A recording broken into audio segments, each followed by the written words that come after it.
Okay, so hello everyone, and welcome back to what I think now is our fifth episode or sixth episode of this philosophy slash dark horse combination. My name is Asaf. I'm a coach and owner of Dark Horse Coaching. And along with my close friend Paul Muffett, we have these podcasts for you to enjoy. We talk about things that are more related to the amateur athlete. And if you're in that category, of the beer league racer who just works really hard, but then also likes to enjoy the sport and not maybe take it too seriously, then you're in the right podcast. So the thing is, even though we want to keep things fun, but we do take everything very seriously, and we want to train as good as we can. It is important that from time to time we share some ideas and thoughts about how to do that better and optimize our performance. So today I wanted to have a bit of a discussion on periodizing your diet. So we use a periodized approach for many of our athletes. Periodized meaning that we have different times of the year that we focus on different elements of their fitness in order to maximize their performances. Now, this is an approach that's been around for quite some time now. It's extremely popular. You can hear more about it. And we also incorporate a periodized model using a polarized approach. So if you want to hear more about it, you can Google Steven Seiler. You can also look at Isarin as a researcher who's done a lot of work in that field. So it's been around for a long time. But the thing is, it's mostly been looked at through what you need to do as far as your training. But one of the discussions that came up recently is what do you do with your diet? Is this something that you can actually use the same model to maximize your performance? So I'm going to make a very quick video on some of the thoughts and opinions about it, and I'm going to use a small piece that a close friend of mine wrote. His name is Michael Rosenblat. He's a PhD candidate from the University of Toronto who now lives in the Vancouver area. And luckily for me, I get a chance to talk to him on a weekly basis and just brainstorm on ideas along with my other close colleague, Jim Arnold. So this time we talked about this periodized approach for diet. Now, what does it mean? So during different times of the season, we focus on different types of intensities. Now, these different intensities essentially require or use fuel or calories in a different way, substrates in a different way. Calories probably isn't the best word for it, so let's just stick to substrates. So we have fats, carbohydrates, and protein.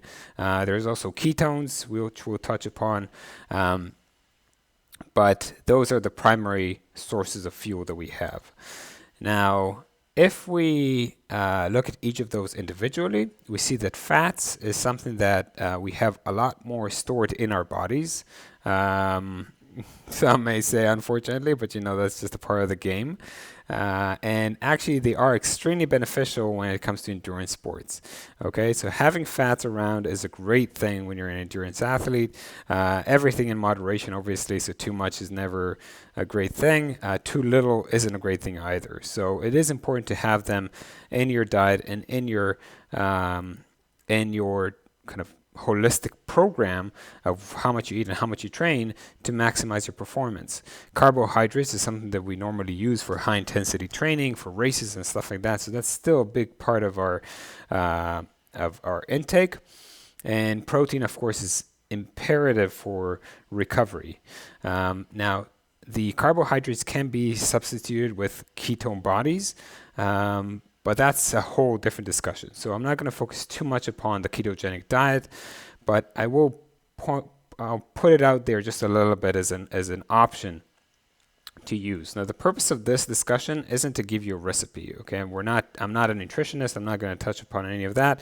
Just want to talk a bit about the physiology and how that can be implemented as far as in applied settings. So being an applied physiologist or considering myself as an applied physiologist, I want to take the science and apply it to you so that you can take it and run with it. or ride with it, whatever. So let's start off with the basics. As far as training in a periodized model or a polarized model,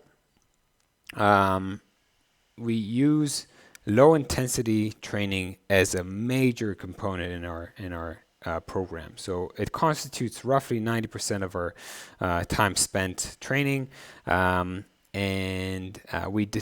normally we kind of declare it as a zone 1 level of training. If we look at if you look at the 3-zone model, okay? So to simplify it, we have a zone 1, low intensity. Okay, 90% of the time, that's where you spend, that's what you do. Then the other point is zone 2, and that one is more of a sweet spot, tempo, where you spend a lot of time when you race, and it's really a moderate to high intensity zone. So kind of on a scale, it's probably from 1 to 10 as far as an effort. It's up to an 8, I would say. 6 to 8, give or take. Maybe 4 to 8. Okay.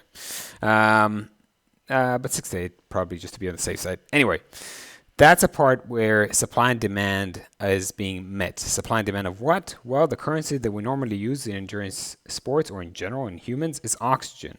So when you have a match between supply and demand of oxygen during exercise, that's usually around that spot of zone 2, where we can still think straight and we can still go for a fairly long amount of time, up to about an hour. But the rate at which we start to deplete precious fuel sources like carbohydrates starts to increase dramatically. So now we can't rely solely on fats. We never really rely on one thing and not the other, but at this point, the increase in carbohydrate utilization increases dramatically. So that's kind of zone 2. And I'm just running through these, so I'm probably not including a lot of this stuff, making a few errors along the way, so please bear in mind that I'm just trying to condense everything into a short podcast. The last zone is zone 3.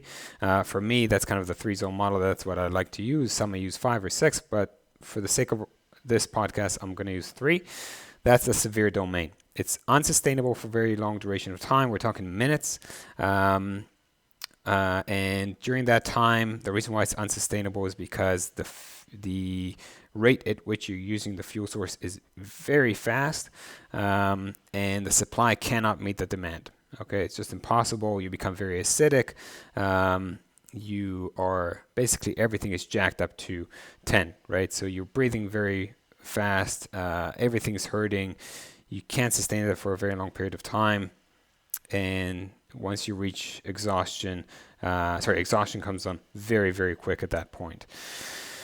So as far as the fuel you're using during each of these domains, it varies widely. So if you have zone 1 training, for example, prescribed for you that day, your primary source of fuel, depending on how long you'll go for, is fat. Now, if you go up to a higher intensity, carbohydrates become more of a source, and then the higher up you go, it becomes more of a primary fuel source versus fat. So when you think about that model, the question comes up as to what should I eat when at different times of the year I spend more time at zone 1, or in specific times of the year I use more zone 2 or zone 3. Do I need to tailor my diet to suit those types of intensities? What my friend Michael Rosenblat is suggesting is, yes, you should definitely consider that. So the reason for that is fat is, if you rely more on fat as an endurance athlete, you're essentially becoming more efficient. It's something that we have stored in our bodies. It's more readily available.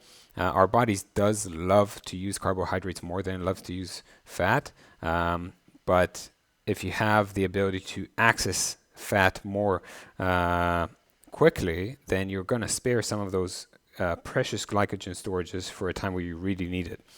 So teaching your body to do that, you can actually train it to engage those fatty acids, those fat molecules, more quickly at the onset of a ride, and that will basically make you more efficient. So how do you do that? How do you actually train your body to access those fat storages more quickly during a ride at times of the year that you want that to be the case.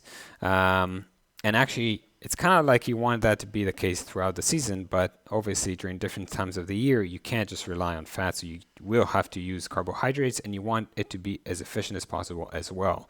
So there's always a bit of a trade-off between the two.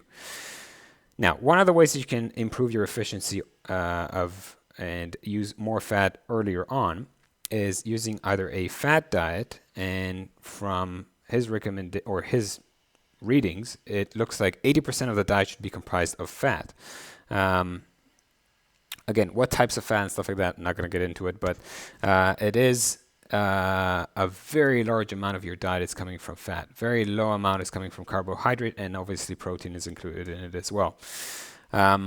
So if you do that, the benefits are that you're just storing fat inside the muscle, and then it really can become more readily available once you get into your exercise.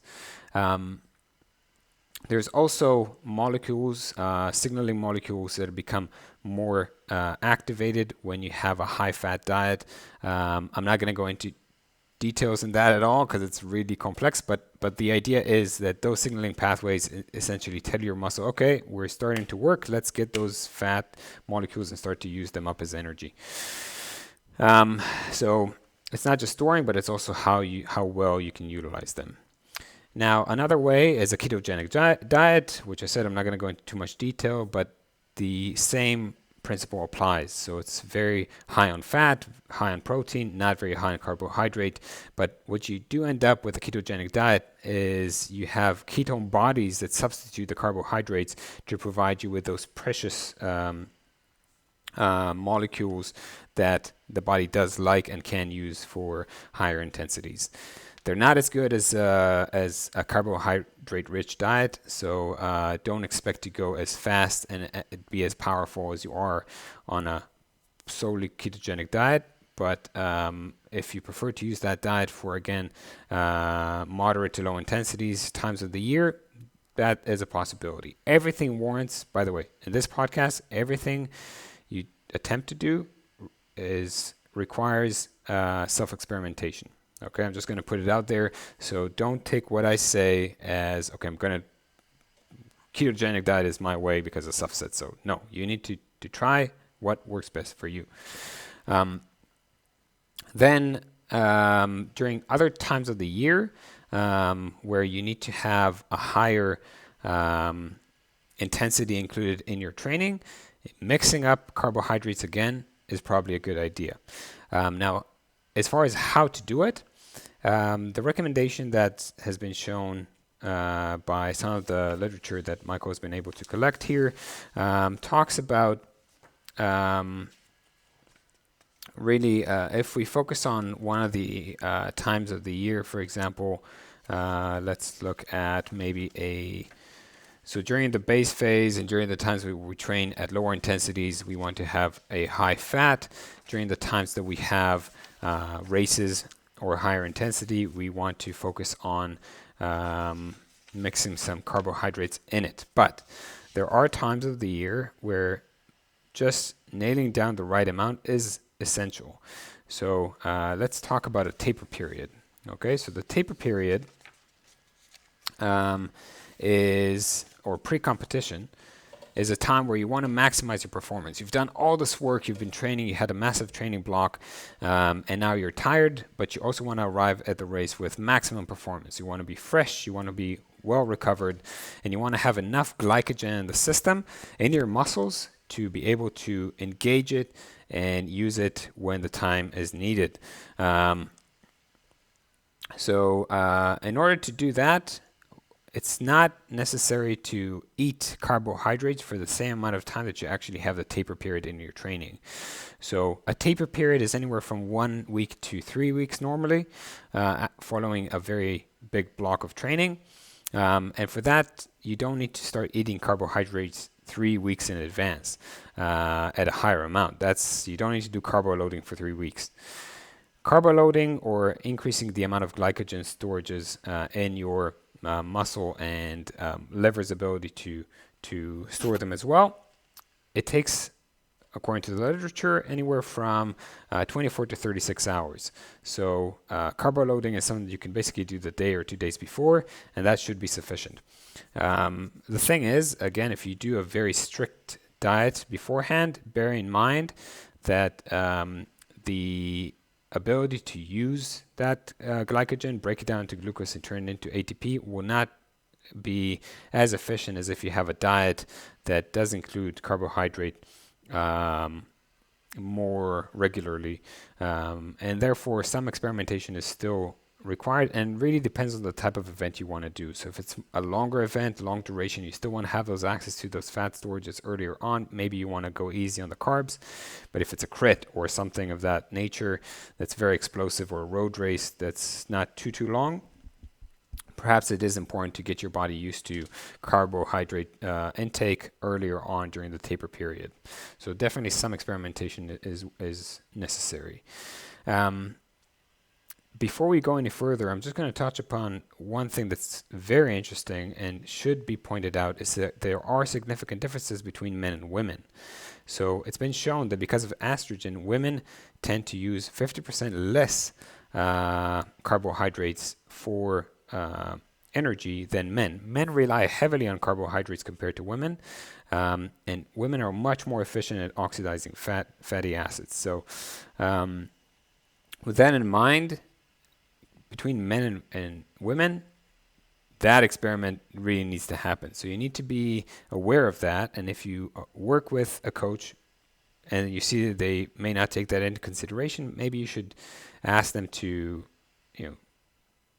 tell you more, read more, get more information about that, and really try to kind of incorporate that into your own training, what works best for you. So obviously, there's many individual differences between different riders, but between men and women, that's a big difference. So definitely think about that for what works best for you. As far as protein consumption, not much to say about that. If you consume more protein than you need to, it will just be converted into glucose. We don't store protein in our muscles like fat or carbohydrates. Glycogen. You do need to consume protein. Probably the best time to do that is post-exercise. So during hasn't been shown to improve performance, not to the extent that, as far as I know, nothing too significant, but then post-exercise is quite beneficial. So definitely something to bear in mind. But again, if you consume too much, it's just going to get converted to glucose. So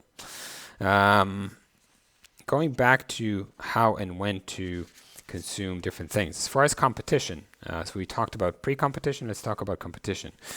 This is a very interesting topic because competition, it depends on the time of the competition. So if you've done a good job training your body to utilize fat early on, and you are training for something like a very long race, long event, a few hours long, more than an hour, then it's really more about how you build yourself up towards that event than actually what you're going to do on the day of, or the few days before. So you can still play with tapering your diet like I suggested, but during the ride, you still have to consume quite a few calories. So that should be a mix between glucose and fructose, kind of a 2-to-1 ratio to really get the most energy as you can from those substrates, as much as you can. We are rate limited. We can't consume as much as we want and just expect everything that we consume will just go straight into the muscle. That's not the case. We are limited by how much grams of glucose and fructose we can actually break down. If you do a good job of mixing them up, we're talking about 360 kilocalories per hour. So if it's just glucose, you're limited by around 240 kilocalories per hour. So the extra fructose gives you about a 30% bump. So just play around with that and see what works best for you. But really, we're talking primarily about carbohydrate intake during races. The thing that's interesting is what happens below 1 hour. So if you have a 10K run or a crit or a time trial, something like that. If it's a time trial, let's say if it's a 40K time trial, you want to think about something that's quite interesting, and that's the the effect of eating carbohydrate or drinking carbohydrates orally. Now, obviously, for most of us, that is the case. We don't just ride around with something stuck in our vein, but in studies that have used that, they've shown that there is an enzymatic response that occurs in the mouth when you consume carbohydrates, and it has a effect on how the brain senses that it has the fuel readily available to it. So just by having a mouth rinse with carbohydrates can basically tell your brain, okay, I have the fuel source available, let's go. And if you don't have it in the same way, if you have it intravenously, for example, you miss out on that. So that on its own is a very interesting mechanism. So if you do have that short of a race that's less than an hour long, if you have some sort of a drink mix in your mouth and you just kind of mouth rinse, then it can actually have an effect on how hard you can go. So it's just worth bearing in mind that could be kind of a nice trick to do that. That pretty much brings us to the conclusion of this episode. I hope you've enjoyed it. I didn't want to go too far into the weeds in any of these topics.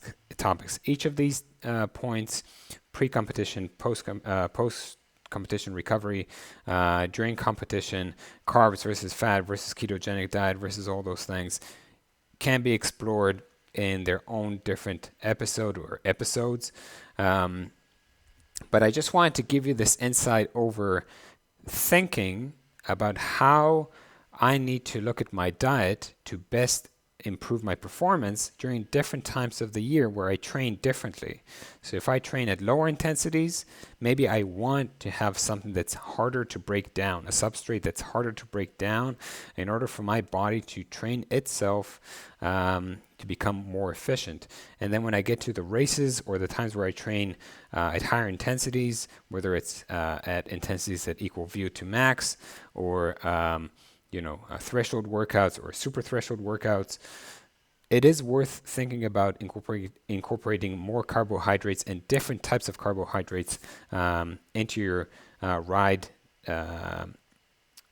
food, and then also pre and post as well. The one thing I didn't touch upon, I'll just mention it, is there are two techniques that you can try to employ in order to increase the efficiency or the time where you start to utilize fats during your ride. One of the ways is to do a ride in the morning without breakfast. That's one of the ways to do it. It should be a very short ride, no longer than an hour, and shouldn't be hard. But what you do is you wake up and you go. You wake up, glass of water, and you just go. I have seen some discussions that perhaps black coffee or some sort of coffee can kind of boost that a little bit to help you access those fatty acids more rapidly. But regardless, the approach is without consuming any breakfast. You come back, you get your breakfast, you start the day, and then you may want to do another workout that's more of your kind of target workout for that day. Now, those are very long days, so you can't do that every single time, and probably shouldn't. You want to do that, just once or twice a week. Probably start with one, see how that goes. And then the other approach, which is slightly modified, is to do an evening ride, after which you have very low carbohydrate intake, if any at all, and then you go to bed, you wake up in the morning, and you go out for your ride again. Now that's kind of a modified approach. In both cases, you'll be teaching your body on how to utilize fat more quickly. Going out with a glycogen depletion state essentially not only engages fat oxidation more earlier on, but also, again, those signaling molecules will become more efficient at breaking down the fat. So those are two interesting approaches you can play around with a little bit. Again, just because it works for you one time a week doesn't mean it's going to work for you if you do it every single day. So again, these are recommendations, suggestions. I would definitely encourage you to go out and do some more readings on them before you decide to incorporate it fully into your training program. Experiment, see what works, talk to your coach and see what works best for you. And now that we don't have too many events, it's a great time to experiment. You can just try it in your training, go out, check it out. If you don't feel good, stop, don't do that again, or maybe try a different approach and just go more gradually next time you do it. Anyway, I know it's a big topic. We covered a lot of things. It's a heated topic as well, especially between the different types of diets that are out there. Which one is better for you? So hopefully we'll touch more upon those as we continue. But in the meantime, I want to thank you for listening. Hopefully you took something out of this. If you have any comments or questions, please leave them below. We do read those and we enjoy the interaction with you. And if you have any questions, you can fire me an email at info@darkhorsecycling.com. As you can see, it's Dark Horse. Whoops, there we go. Dark Horse without an A. So please head to our website, throw us any questions. Same thing for Paul at Velocity. Please go and check him out as well. If you have any questions directly for him, please feel free to send that. He's also on Instagram at Velocity, and DM him there. Okay, well, thank you very much. I hope you have a great weekend, and we'll see you next time.